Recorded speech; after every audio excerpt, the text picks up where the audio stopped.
大家晚安，我是陈彦莹，欢迎来到新闻大白话。接下来这一小时国内外大小事，要用您听得懂的话说给您听。现在介绍这一小时来宾，首先要介绍的是退役中将邵华明将军。主持人好，各位观众大家好。还有前驻纽西兰大使谢文吉。彦莹好，各位朋友大家好。以及国际政治专家赖于谦老师。主持人好，观众朋友大家好。一开始先带你来看到的是以色列还有伊朗之间，现在是一波又一波。伊朗新一波呢是直接攻击到了他们的海法市区，看到都浓烟密布了。当时呢说是在地中海岸有一栋大楼就直接遇袭，另一个部分呢则是在16号，也就是今天清晨的时候，说伊朗是火箭划破夜空，精准的不是只有海法这个地方而已，是很多个地方同时用高超音速导弹直接袭击。那当然了，会用这样子的一个高超音速导弹，就是希望能够穿过铁球嘛。但是到底怎么样呢？好，他们其实也有打了纳塔尼亚胡家。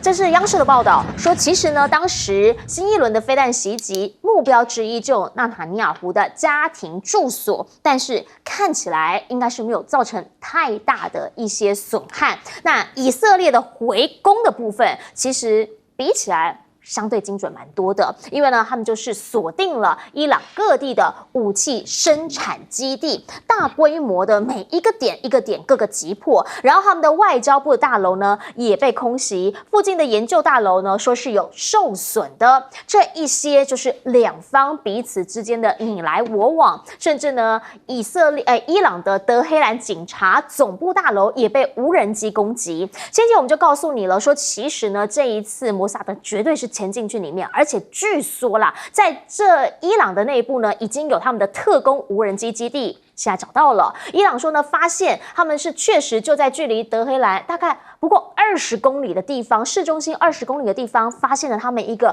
无人机基地。好，如果是这样的话，有没有逮到人证？现在说抓到了2个人，这个2位摩萨德特工希望能够来理解到底他们这一切是如何穿针引线布局。听说很久的一段时间，那是怎么样被渗透的？现在要好好的来查一查。以色列的讲法是说呢，他们其实精准打击之外，也把他们的首脑给击毙了。主要的核设施受到一些袭击，而且呢，这一位这个是革命卫队的情报首长，也在这一次的空袭当中丧命。而另一个部分呢，则是纳塔尼亚胡讲了。如果你不放弃核子计划，我就继续打。那如果你放弃核子计划的话，那我们就可以停止行动。但是对于伊朗来说，当然是不可能啊！我们被打成这样，我们革命卫队的高官，还有我们的这些核子的研究员、专家，通通都丧命了。所以他们要求的是对等报复，必须要攻击以色列他们自己的核子生产厂。好，到底到现在为止呢，这个伊朗这一边他们核设施的受损有多大？空拍图直接来看了，发现呢，疑似是对于地面的设施好像真的是造成蛮大的袭击的哈。但问题是，这些所谓的浓缩铀的存地或者是核设施呢，他们其实地面上面是一回事，他们重要的这些机械可能是在地底下。那地底下到底受损情况如何，有没有很严重？好，卫星图可能现在还没有办法看得到，但伊朗告诉你了，如果你进一步再打到我们的石油设施受到重创的话，那我们就要禁止部分地区国家使用我们的原油。赌的当然就是其他人不要再帮忙。这其他人指谁？美国嘛。好，现在呢，伊朗的外长表示，美国你就是共犯，什么你不知情，怎么可能？而沙烏地阿拉伯呢，则是打电话告诉他说，没有啦，是以色列想要拖美国下水，那想要把这个冲突呢，稍稍的化大为小。但是对于川普来说，你第一时间不就讲了个大实话吗？还叫你的人赶紧离开这些危险的地方。他现在呢是讲法是说，其实以色列本来是要暗杀谁，不是只是情报首长而已，他是要暗杀哈米尼啊，是伊朗的最高领袖，他拒绝了。但是呢，他现在也告诉你了，其实呢，我是有办法来解决你们2位之间的纷争的，我要促成你们停火。但如果伊朗你打我的话，那没有办法，我就只好回攻，而且全力以赴。好，回过头就想请教一下帅将军，您怎么样来看？目前呢，这一场不知道会到什么时候，但是伊朗现在确实新一波的回击也打到了海法市区，甚至纳塔尼亚胡家。首先，我讲以色列为什么要对着伊朗要这样穷追猛打？因为以色列认为，所有的这些回教国家反以色列的背后，最大的支持者就是伊朗。是，所以你看，加萨组织被打到差不多了，黎巴嫩北边也被打得差不多了，叙利亚也已经解决了，那么就剩下这些人的根据地就是伊朗。对，你想嘛，伊朗，我们讲这个拖鞋帮、拖鞋军、胡塞组织，都有超高音速飞弹，伊朗怎么会没有？所以这次战争里面看，当然以色列的空军是很优秀的，但是这一次造成伊朗这么惨重的伤亡啊，有2个原因，一个是以色列的空军跟导弹它本来就不错，最主要一个问题啊，以色列的情报工作是做的很长，埋得很深，它不是临时派情报员去的，多少年前已经渗透到你这边来了。为什么伊朗会被攻得那么惨呢？因为这些特工在你伊朗内部有工厂生产无人机，那我在我的目标区附近不到1-2公里的地方就带了无人机，平常情报也知道你头子住哪里，在总部在哪里，开会在哪里。这个时候无人机是任何东西拦不下来的，因为它就在你目标附近，低空飞行，你雷达也看不见。雷达看不见，那你什么萨德也好，投石也好，你怎么封锁它？它就可以很精准的打到你这些首脑科学家的家里。我不认为这些人被举杀的都是来自以色列老远飞过来的飞弹，因为你这个飞弹路途遥远，也有自行坠落了，被电子干扰的，被人家的反飞弹的拦截的，所以这一次就看出来，相对的伊朗就没有这种情报人员能够把以色列所有的重要的位置能摸得很清楚，或者伊朗的特工能够在以色列制造无人机，直接发起攻击。比如说在你这个 TVBS 大楼附近，1-2公里的地方，它不需要飞高嘛，它沿着马路飞过去就打了嘛。所以这一次双方空对空的一个战争里面，看起来以色列是占了一个上风。这个上风绝对不是大家想象中间。你想想看啊，你以色列有全世界最密集的防空网，它有萨德，有天剑，有大卫投石，有标3，有标6，还有美国的舰队的防空飞弹。所以讲起来，你要讲全世界找个最多防空武器集中的地方是这一块，但是疏而不漏，你总是有东西会进来。何况伊朗的策略是大批的无人机掩护夹杂在里面的超高音速飞弹，而这个超高音速飞弹又会变轨，又能够以高速超过5马赫以上的速度打下来，所以以色列也挨打。但这一个战争如果长久下去的话，伊朗不占便宜。你看以色列有多坏，他不但打你的军事目标，打你的科技人才，打你的核能设施，他还打你伊朗生财之道的油田。伊朗被封锁这么多年，他唯一能够大批的收入是靠油，是，所以这个油田被毁以后，当然对伊朗而后的科技发展、军武的发展，你的资金受到限制。但是全世界也遭无妄之灾，因为油价就会上涨。所以这个问题啊，美国当然是背后有支持的，要不然你舰队开在人家旁边干嘛？而且也告诉你了，你怎么会不知道呢？你只能讲我没有参加战争，但是你不能说你不知道。所以美国川普的表现就是说，全世界唯一能够美国死撑到底的以色列，就是靠美国死撑到底。所以这个战争不会那么很快结束，除非伊朗的核能设施真正被彻底摧毁，或者未来的谈判里面答应禁核，要不然不会终止。是，请教一下赖老师会怎么看？即使以色列部署了很多年，经营了很多年，因为这是内塔尼亚胡他所承认的，就是说他们已经这个筹划了很多年，然后摩萨德他们的情报组织也成功的渗透入伊朗，而且利用伊朗的宗派的政治的族群的矛盾，他策反了一些人还有吸收一些汉奸那他对外宣称是1000多人，可是很多估计是认为应该没有那么多人，但是你想看那些无人机的工厂不被发现，然后距离机场、距离重要的战略要地这么的近，他怎么可能不做测试、不做飞行？这代表说这个地方的人被收买、被策反的可能性是很高的。那至少有几百个人，即使都是如此，可是根据之前所有的估计，就是说以色列你没有办法透过1波、2波、3波、几波的攻击，就把伊朗的所有的核设施都摧毁。一旦你没有办法把伊朗的核设施都摧毁，你可能会面临一些麻烦。这个麻烦就是伊朗跟你全面性的战争，你一定会受到损伤。第二个就是伊朗会更有决心，下定决心要往这个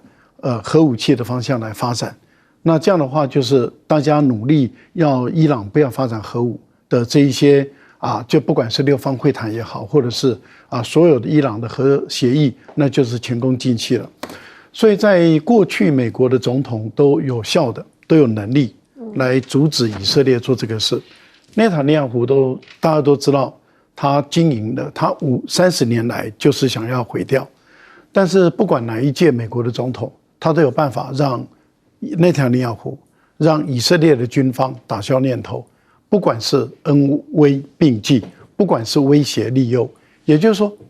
你不听我的，我就有办法处罚你。可是你如果听了，我就送你东西。美国长期以来对以色列都是这样做，都有效，一直到川普无效了。一般估计川普没有使用恩威并济、威胁利诱的方法，反而开了一个绿灯。那川普认为这是极限施压，对于伊朗说：“你如果不赶快跟我订核协议，以色列会攻打你哦。”好像变成是这样子。那我们看到川普弄巧成拙果然以色列认为你川普就是同意他开打嘛，所以他就开打了。这一开打也跟大家预估的一样两伤，但是伊朗伤得更重。对，可是那是这几天，也就是这几波的攻击中，伊朗伤得更重。可是结果是伊朗的核设施没有被完全摧毁，而大部分的地底下的核设施还是保存完整。那为什么能保存完整呢？以色列的钻地弹不够，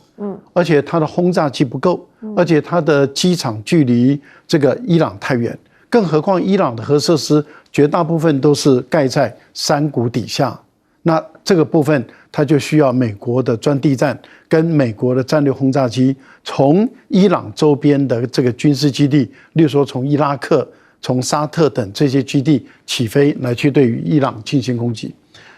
所以对于以色列来说的话，想方设法要把川普、把美国拉下水，这是他的战略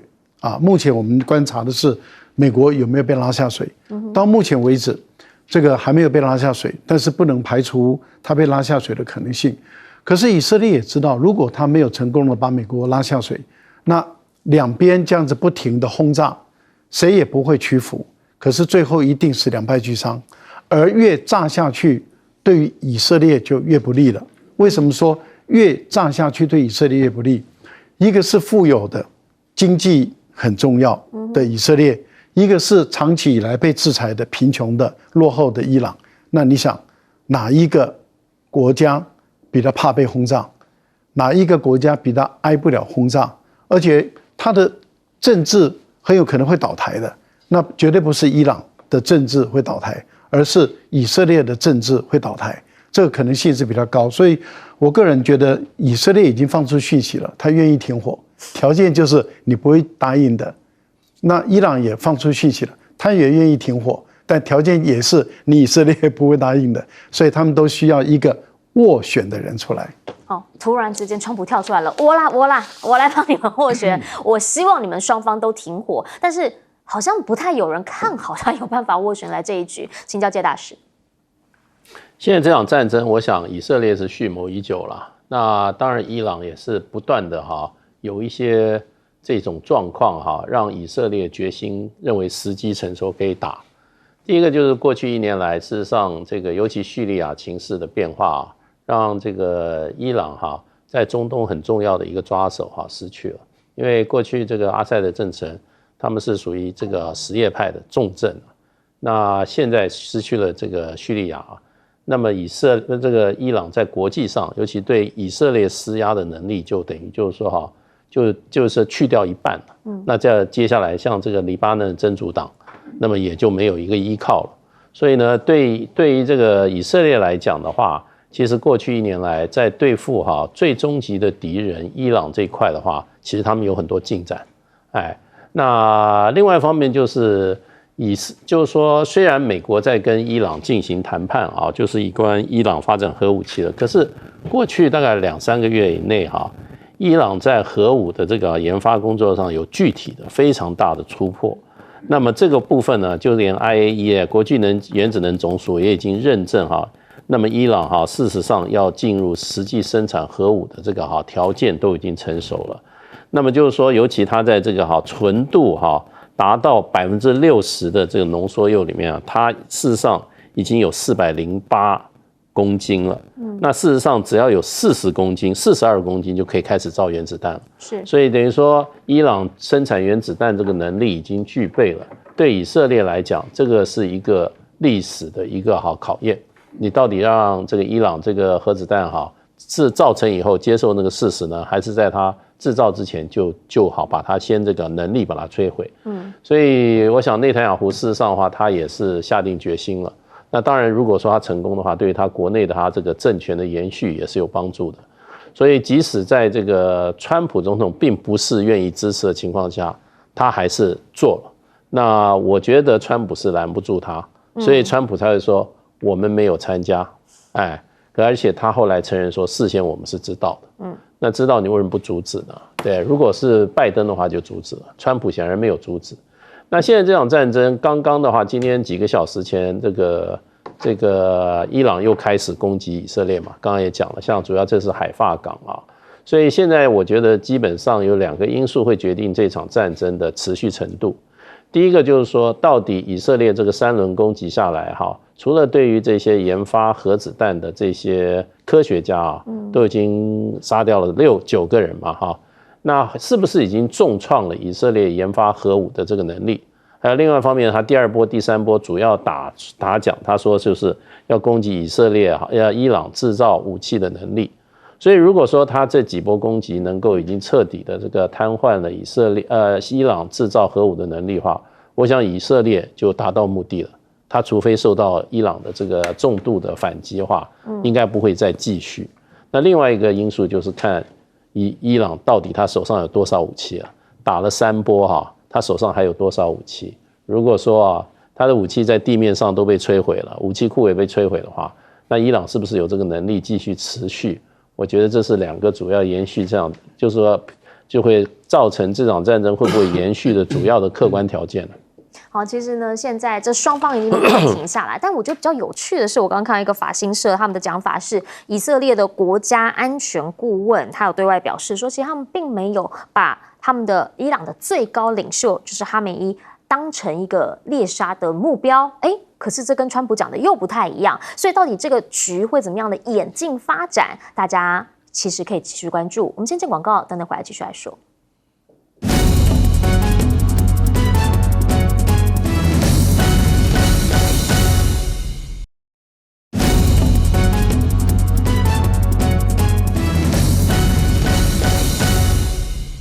好，现在国际间即将要登场的是 G7 会议。目前呢，这个议会的议程说有一点点被打乱了原因就是因为我们刚刚讲到那一起突发其来的战争，以伊之间的冲突，现在呢，所有的欧洲领导人都要向川普来施压。第一就是先搞清楚这件事情到底怎么发生的，第二就是到底这件事情什么时候会结束，要川普给个交代，给个解释。那即便是这样呢，大家还是希望不要让川普这位大宝宝生气啊，原因是因为不知道他什么时候会突然之间就怒起来嘛，所以各国还是避免跟他发生的冲突。那甚至呢，立下一个目标，就是川普只要不翻脸呢，那个就成功了。这一次的会议是在加拿大这一边举办，那加拿大目前跟川普状况也没有很好，所以据说啦，加拿大现在呢考虑到他可能会拒绝签公报，他们可能就干脆不要有一个所谓的 G7 就开完会的那个公报，就改成主席摘要这样好了。好，毕竟川普就是一个很大的变数嘛。G7 以前是讨论7大工业国，那可能呢气候冲突等等这一些。好，现在呢什么都不知道，专家呢就是希望不要有爆炸性的冲突发展就好啊。因为川普他现在的状况就是会给人家那种压迫性的感觉啊，然后呢霸凌式的谈判风格啊等等等。可是欧洲的外交关系主任也特别提到了，川普可能没有大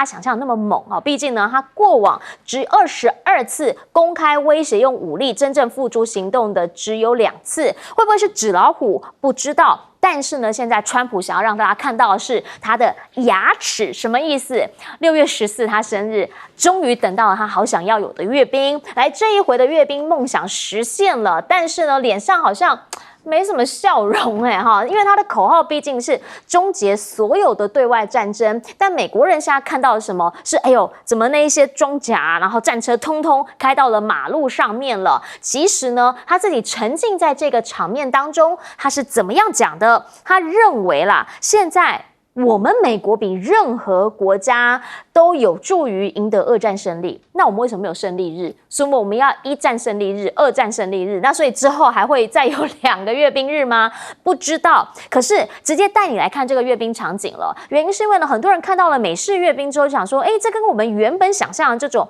踢正步的阅兵啊，好像不太一样。好，因为呢这一场阅兵，除了大家看阅兵的场景之外，还有的就是周边的这一些抗议活动。毕竟同一天No King 活动其实呢在全美有2000多场都在登场当中，所以就让大家看到了一个蛮有趣的对比。另一个部分呢则是川普呢他现在典礼的人数比抗议的人数还要来得少，那有的时候呢就会让人家看到那个势力之间的消长，这个呢其实也是一个蛮大的观察点。也因为这样，周老兵跳出来讲了，55岁的这个海军陆战队，他说他是老兵啦，他认为到底这个所谓的陆军庆祝是庆祝还是独裁者的行为？需要这个阅兵吗？需要做这个表面功夫吗？社群媒体上面讲得更酸，他们直接讲这根本就是一场烂秀，原因是因为你如果真的有去看那个表演的话，你就知道大家走过去，人家那种踢正步会齐步嘛，但是他就真的是慢慢的这样走过去，这样。刚刚将军还说这叫散步新兵列队都比这个还要来得好，比他们还要来得有精神。当天多地爆发了大规模的示威游行，其实算起来大概是有数百万人参加，2000场的活动，全美有50州同步展开。那这里面呢，当然很重要的一点，也就是因为现在在加州他们所进行的这一些逮捕非法移民的活动，所以又有人直接抗议，要求关闭 ICE， 也就是移民海关总署这边，而有人抗议，有人声援。这一位先生呢，就是跳出来声援的，拿着川普的旗子，然后戴着他的帽子跟眼镜。他强调，川普打击非法移民有什么不对？他认为这样很好，有川普，美国才会继续燃烧。但是大多数的人是怎么看的？在美国呢？NBC News 他讲，半数的美国人其实目前是不认可川普总统的国务表现的。那当然啦，对于川普来说，下一个包括 G7 很多人都没有办法避掉的就是谈经济。来，下一场就是大家来看川普到底现在这个浪潮，所谓亚洲抛售美国股债的浪潮是不是才刚刚开始？未来现在的美国是治安问题，那经济问题、民生问题会不会再推一波？对于川普来说，这个才是大议题。回过头请教一下帅将军，您怎么样来看？好 ，G7 峰会议程全部被打乱，因为突然的以伊战争，大家想问川普到底发生什么事？欧盟国家，我们讲的本来就很虚伪。G7 以往的所有的议题我用3个字：高大上。国际气候联盟、人类人权、什么什么什么，这是表示他们是很高格调的。偏偏碰到一个川普呢，他也是3个字，第一个粗鲁直，什么英文里面最难听的话他都讲 kiss my ass， 不是粗鲁直吗？而直来直往，你专税不够加20加30加到100，对不对？所以这个 G7 这个会真是开得每个人踹了蛋哦，心里有不满，想问两伊战争，或者想问这个以色列跟伊朗的战争，但又不敢，为什么？欧盟的关税还没谈呢，对不对？你把川普他惹恼了，他加你多少加你多少，随他讲啊，对不对？而且川普哪天一不爽，他直接喊加拿大主办国的国家总理说称他为 governor， 那怎么办？称你州长啊，52州州长，所以每个人都不知道这个会怎么开下去。任何开完会都有联合公报嘛，对不对？他不敢，为什么？是没人敢预测谈到最后是什么东西。主席摘要，这场会开的有什么意思呢？对不对？再谈这个阅兵，我长这么大，我阅兵，既然是你是川普来阅，我们以前官校4年老总统来。我跟你讲，每个行程是拿着码表算的，几点几分出现在哪里，几点几分上司令台，几点几分吹奏音乐，几点几分几秒放礼炮，分秒不差的。你既然一个堂堂的大国领袖，你可以迟到半个钟头，我是不敢想象的。是你看不起这个阅兵呢，还是阅兵不把你当回事？第二个，既然是要阅兵，我真的不相信美军的水准是这样子啊。你看他的训练基地里面那个 sergeant 操他们那些兵，你至少一个齐步会走嘛。我们不要求你走正步，就我看那个队伍里面左脚右脚同时上的，对不对？哩哩啦啦的，你是云端漫步吗？号称你说要制造一个比较轻松的军队阅兵，能够轻松，只有印度可以了。别的国家我没看过。第三个，这是一个杂凑的部队，因为什么？通常一个国家大典要阅兵啊，都在半年以前、8个月以前就在训练啦、排演啦。他这个是临时起意的，所以看出来拉出来那个部队啊，就在现场上漫步嘛。前面那个仪队跟那个表演内战的那个是华盛顿里面有2个营是专门做这个事的。每个礼拜6就会演一场，从美国内战到美国这个拿到那个前膛枪，就是毛瑟枪对抗的，都现成的拉出来演。所以我们内行的看是非常拉拉杂杂、临时凑的，就部队里面就调来了，也不像我们参加台北国庆阅兵，我们是苦练了8个月啊，他没有啊。既然是要表演，怎么会表演成这个样子呢？唯一走的比较整齐的是那个吹奏乐队，因为他打拍子，所以这边在阅这个乱七八糟的兵，旁边抗议的这么多，全国都在抗议。我不相信川普你乐了起来啊，还要否认不是我生日，跟我生日没关。但当天他脸色其实也真的不是太好了，来请教一下介大使会怎么办？对，有现场采访的啊，说其实啊，那个整个的环境啊。是怎么如临大敌啊？所以他热闹不起来，因为他整个两边啊，在整个这个阅兵的沿线啊，还有重要地点啊，他拉起一个围墙，铁丝的围墙，高差不多2公尺以上，然后呢有多长你知道？30公里，所以基本上我看他的精力都放在怎么样，怕人去闹场，是，所以这个我看他花了，比如说4000多万美金啊，光那些防护设施搞不好花掉一半，所以才会这个阅兵啊。我看大陆有些网友第一次看到美军说，这是在开玩笑吗？这是真的美军吗？不是认为全世界最强大的？他川普的下一年他的预算是上兆美金啊，在这个拜登的时候。也都是8800亿美金啊，这是他的军事预算是后面的第2名到第10名加起来还比较多，所以美国花这么多钱，结果这个军队这样走出来啊，我要是美国公民，我看我的纳税钱这样子交的话，也真的是觉得这个军队在搞什么鬼啊？对，所以就变成我觉得川普现在这个一意孤行的结果，事实上这个在他自己觉得很得意的时候整个美国反他的势力已经起来了，而且这一次就是说所谓 No Kings 是全美国2000多个地点一起起来的，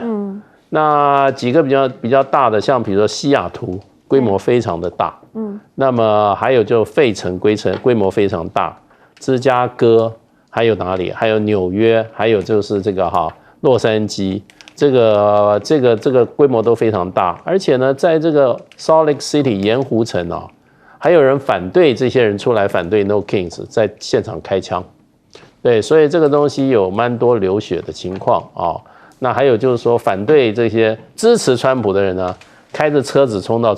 这个抗议人群里面，那不一而足，那就显示美国现在这个国家在川普的伟大领导之下，已经分成2个国家了，内乱。这个内部被他的这个他一连串的极端的做法已经刺激了本来就不支他那群走上比较激烈的路线。你想想看。一个国家一开始的时候400个人去围一个办公室，你的总统居然远在数千公里以外说我要派2000个国民军去镇压，你不觉得这个作风你是没事找事吗？那2000个国民军还不够，再加700个海军陆战队，你是把人家逼到无路可走嘛？那这个不是官兵民反，什么叫官兵民反呢？是，来请教一下赖老师。先谈一下 G7 G7 的国际的影响力已经每况愈下了，它已经不再像过去说哇可以呼风唤雨，每一次 G7 开会说哇全世界的媒体都集中在他们，因为这7个工业国说了算，他们定了什么标准，定了什么规则，大家就必须要遵守是，那是过去式了。那从奥巴马总统时代，那已经很久的事哦。奥巴马总统的时候就认为说 G7 的时代已经过去了，所以他组织了G20。那也就是把金砖5国拉进来，再把亚洲还有中东的一些富有的国家都拉进来，组成了这个G20。那现在G7要开会了，坦白说，现在国际间也真的只是把它当成一个新闻而已，也就是说它不再重要了。他讨论经济问题，大家知道你没有资格，你也没有影响力，你也决定不了世界的经济规则。他讨论政治问题，大家也知道你没有多少本事，没有多少资源跟筹码，所以他要谈欧洲俄乌战争问题，他怕跟川普吵架；他要谈中东问题，没有人会理他们因为如果没有俄罗斯、没有中国大陆、没有美国3个国家来介入，那个中东地区坦白说什么都没有用。然后你要谈说这个通货膨胀的问题、经济的问题、能源的问题，也没有人要甩他们的。更何况要在开会之前，马克龙15号跑去格陵兰，刚刚从格陵兰离开，也要跑去这个加拿大去了。他跑到格陵兰去反川普他说没有人这样对盟友的就这样直接骂这个川普。那你想，等到他飞到加拿大去了，跟川普见面了，他刚刚才骂过川普，那2个人又要见面，又要拥抱，又要每个人装得很爱的样子所以我觉得这个一场秀。大家都在看，可是他们现在怕的是什么呢？如果谈到俄乌的问题，然后这个6个国家说，你美国应该对普丁怎么样？那他怕川普掀桌子所以他们说，如果川普发疯的话，大家就装得没听见。你看，各位观众朋友，有人主办国加拿大已经对外吹风了，跟其他的5个国家说，如果川普又发疯了。大家装的没听见不要跟他吵架，不要跟他吵架，就避免他去洒桌子洒那个饮料。你想想看，这个 G7 已经沦落到这个地步，这真的是一个世界的大笑话。第二大笑话是在哪里？他想好好办他的生日，所以要生日阅兵，结果呢，以色列先给他打个脸，在他生日的前一天先去打这个伊朗，他反对打仗的。先打他一个脸，好，那是以色列他的盟友。另外一个，那美国啦，美国的老百姓2000多场反独裁者，那就是反川普嘛，这就是他的60几岁的生日不对哦，70几岁的生日。好，因为逢9嘛，但是他说不是跟我生日没关系，阅兵是因为陆军他们要纪念，我们为了还要有第一战争的1次世界大战的胜利日，2次世界大战的胜利日，但是真的会变成这样吗？没有，他可以说365天的胜利。365天的胜利日，他打了226场仗。来，其实我们先进一下广告，回来继续来说。因为川普有的时候他的思维就是会跟别人不太一样，但大家都知道，不要让他生气，有点麻烦。先进广告。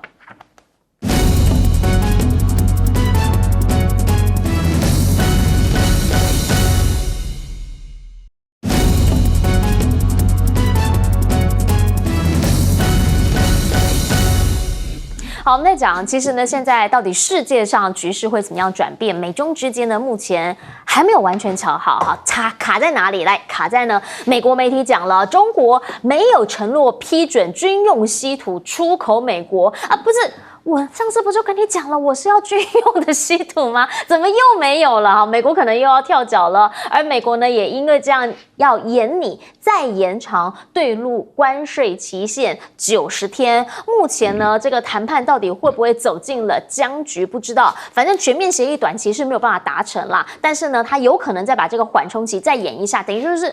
不要让它破我们继续谈，慢慢谈，看怎么谈。好，印度呢现在据说啦也讲了，要求他们的国营矿商呢是暂停对日本出口稀土，要保障他们自己内部本土的需求。那这一些内容，其实大家就会看到啦，是不是有另一个局正在发生？原因是因为大陆的副外长现在访问印度，有触及到了稀土出口，他们重申双方要推进早日恢复直航，互派记者，便利人文交流等等等。好，这里面稀土问题也有谈到，印度的车企呢还要组成代表团去北京跟大陆来沟通，这一块确实现在北京发现它一个很大的利器。而且习近平在忙什么呢？强调中国式的现代化，谈“15+5”规划要着眼的就是4个字：科技突破。他特别强调，科技突破当然跟国力提升是有关系的，不要被人家卡脖子。好，可是呢，在科技上面如何突破？人才很重要。来，百度呢现在启动了史上最大规模的顶尖 AI 人才招聘。这有多顶哦？他们的顶到那个薪资上不封顶这么顶。好，据说呢，这个计划叫 AIDU， 反正呢就是你有能力，你来拿钱，我们上不封顶，要的就是精英。那也提前布局未来的 AI 竞争，人才库先扩实之后，未来就是在内容上面能够全力的向前冲刺。那万国媒体也透露了，说现在呢有可能他们是会透过前往海外，也就是说呢。他把这个工程师带出国，然后呢到海外能取得 AI 晶片的地方来进行模组训练，再带回去大陆里面，要躲避美国的禁令啊，真的是这样吗？中方现在呢也传出了432个机器人在搬运7500吨的石库门建筑群。好，这个呢是不是已经表示他们在机械在 AI 上面的进程，其实也跟我们所想象的大前进了呢？目前其实在东协国家来说，他们跟中方还有前阵不是跟海合会吗？就是呢这个中东这边连起来，也要做一个跟 AI 有关的事情。中非论坛呢现在也正在进行当中，还有所谓的中亚峰会，这一些其实呢就是习近平他现在抛开跟美国之间的关系之外，另外的局，另外的棋盘，他得要继续往前走。习近平呢，他在今天要远赴这个哈萨克出席所谓的中国中亚峰会，那这已经是第2届的会议了。上一轮呢，在中方这边所举办的时候，那个场面确实盛大。那现在要谈什么呢？5国的进出口今年前5个月快速的在增长当中，一个数字就是已经从2013年的1.28兆台币。扩大到了去年是2.96兆台币，年增长116%，年增速呢则达到7.3%。好，这个就是他在布局他周边的邻居，而另外的则是美国的国务院，现在呢则是再一次的扩大了旅游禁令。这一回的旅游禁令包括了25个非洲国家，上次不是才讲到，其实中非合作论坛里面有很多很多的内容吗？但现在美国本来想要经营非洲，却又把他们列了这旅游禁令，这到底他们的战略上面是怎么样来考虑？回过头就想要请教一下帅将军，您怎么样来看？对于中方来说，稀土确实是利器。美国媒体家绕了一圈之后，发现，哎呦，中方其实根本没放心。本来嘛，很早以前我们就在讲稀土是非常有用的一个东西，因为你美国对中国的这个禁止那个禁止是一个项目，对，但稀土牵涉的就太多了，而且是每样东西，高科技里面东西都有它，晶片里面有它，飞弹里面有它，飞机里面有它，潜艇里面有它，对不对？那你电动汽车里面有它，对，通通跑不掉，所以这个东西啊，中国大陆也不是2个总统讲过话了吗？框架嘛，框架里面稀土开放，中国大陆也很清楚啊，你稀土用在一般工业用上了，可能我会要审核批审，那批审是很有弹性的话啊，对，到时候不开就是我批不准了，有东西卡到了。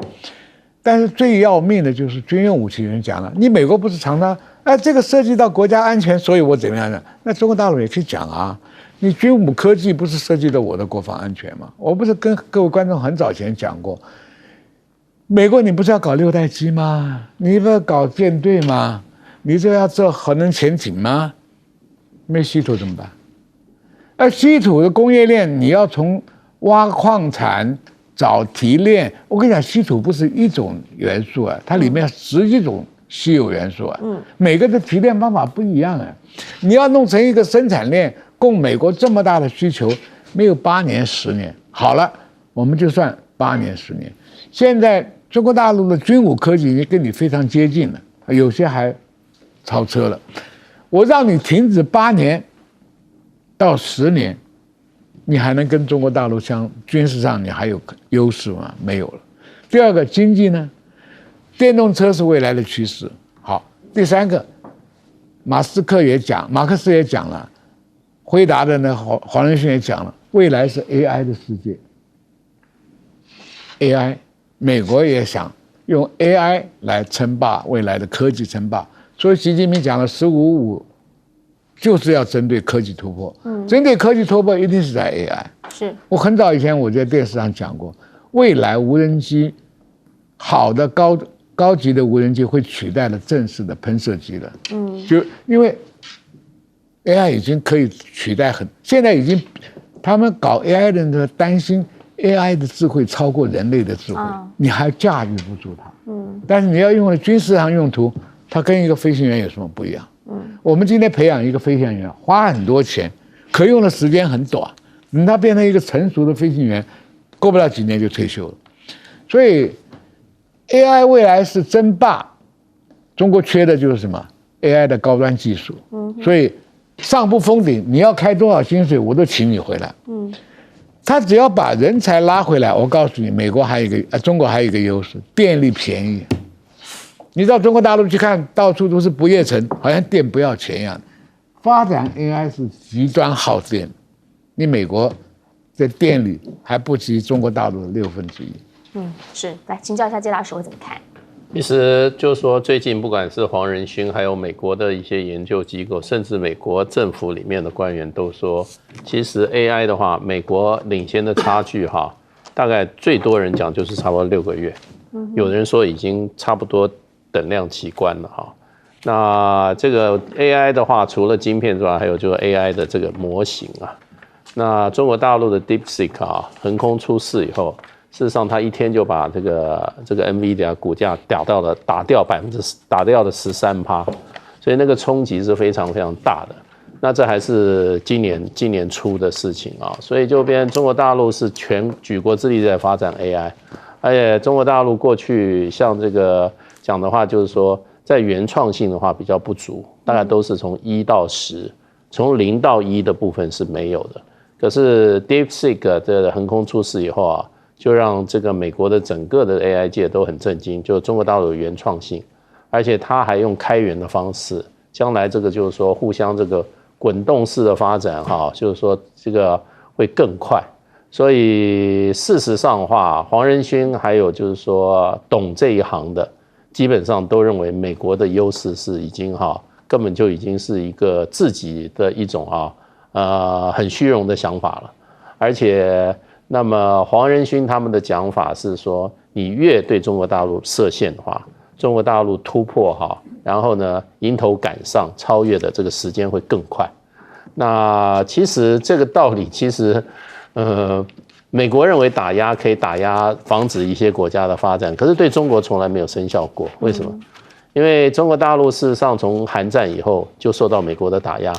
美国对中国的科技从来没有开放过。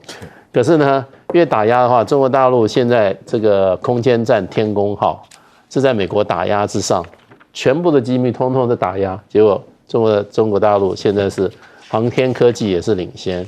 另外，最近你看这个福建号的这个航母，它用的是这个电磁弹射。电磁弹射美国技术谁都不给啊，对不对？就它是中压交流，那么中国大陆自己发明中压直流，那美国的这个电磁弹射飞行240次就会出一次故障。那中国大陆的这个目前他们提出来的数据是2000次，可能还不到1次故障，大概0.5次。所以就变成这些技术都是中国大陆自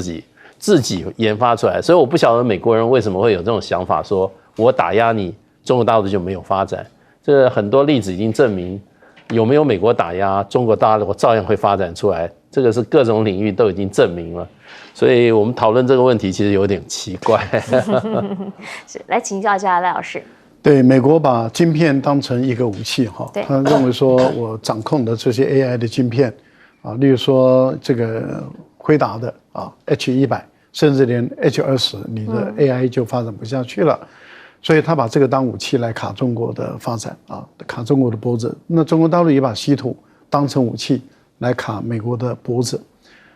但问题就在于中国大陆要突破晶片的可能性是高的例如说过去7奈米做不出来，现在5奈米都做出来了。华为已经宣布3奈米都已经可以做了。那现在的问题就在于良率是40、60还是80的问题。台积电可以做到80，可是华为已经可以做到40，它在往60在突破。那这个意思是什么？这意思也就是说，美国到目前为止稀土它突破不了，它还是获得不了，它矿产在哪里不知道。设备在哪里？没有，就是采矿的设备、提炼矿的设备，还有提炼矿的技术，这些全部专利都在中国大陆。那美国一般估计你要完成突破这些5到10年，可能还做不到。可是5到10年内，中国大陆所有的晶片的脖子都全部解除了。那这个武器到底是谁有用，谁没有用？我想大家已经看得很明白了。对于美国人来讲是越来越悲惨。对中国大陆来讲，是反而借由你美国卡，然后让中国大陆的这些需求方他死了这个心。也就是说，反正我 H20都买不到了嘛，那我为什么不买升腾呢？因为升腾可以比 H20还要好，它是跟 H100拼的，只是说它的良率没那么高，单价可能贵了一点，但是我至少我能买到嘛。那另外一个问题就在于电力的，刚刚讲电力的问题，黄仁勋讲的就很明白了。黄仁勋他就认为说，像 AI 这种晶片，其实不在于体积的大小。为什么他们要把体积做得很小？那就是因为要省电。可是因为大陆没有电的问题啊，